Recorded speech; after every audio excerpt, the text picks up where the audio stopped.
This church has to be one of the most fortunate churches in the world to have two such fine instrumentalists like Dr. Lynne Lauderdale and Mike McCracken. They bless us every Sunday.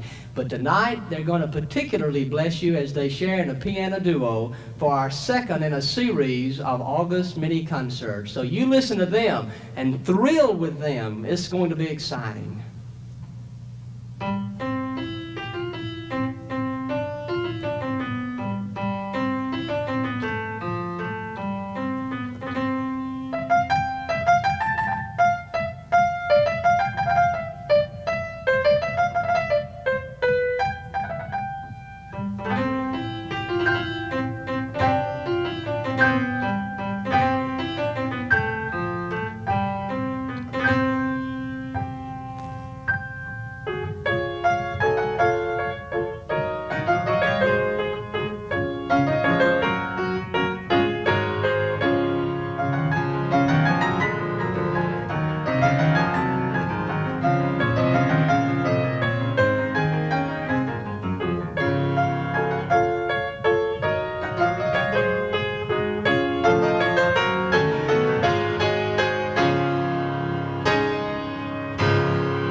We'd like to thank you for giving us the opportunity to be here tonight.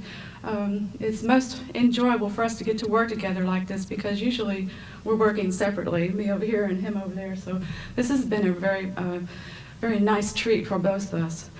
Also, one thing that I started thinking about when we were doing a two-piano program in a church is usually, in the Baptist church, it's the piano and the organ doing a program together. This is unusual in itself. And I've been also fascinated with the pastor's journey with David through the books of Samuel, and begin to think about David, who is the primary musician in the Bible and the one who is spoken about the most. He used to play a 10-stringed lyre or harp, which in fact is the forerunner of the piano. So we're not that far away from David, I guess, in the 20th century. Another thing that I thought that we might share, we're both sharing different aspects of our involvement in the music ministry, is directed towards our youth. And you are so lucky and so fortunate to be in a church like this that supports you, that gives you the kind of encouragement that you need. If I had not grown up in First Baptist Church New Orleans and had the influence of Harry Cowan as my minister of music, I don't know if I would be in the position that I'm in. One of my first memories as a child, though, and I think this is an important fact too, is sitting on the front pew down there, hoping not to attract my mother's evil eye by doing something while she was playing the organ. So I did grow up under that kind of influence too. But having a strong music ministry, which you do have here with Bob Morrison, you should be very grateful for that and take every advantage of it.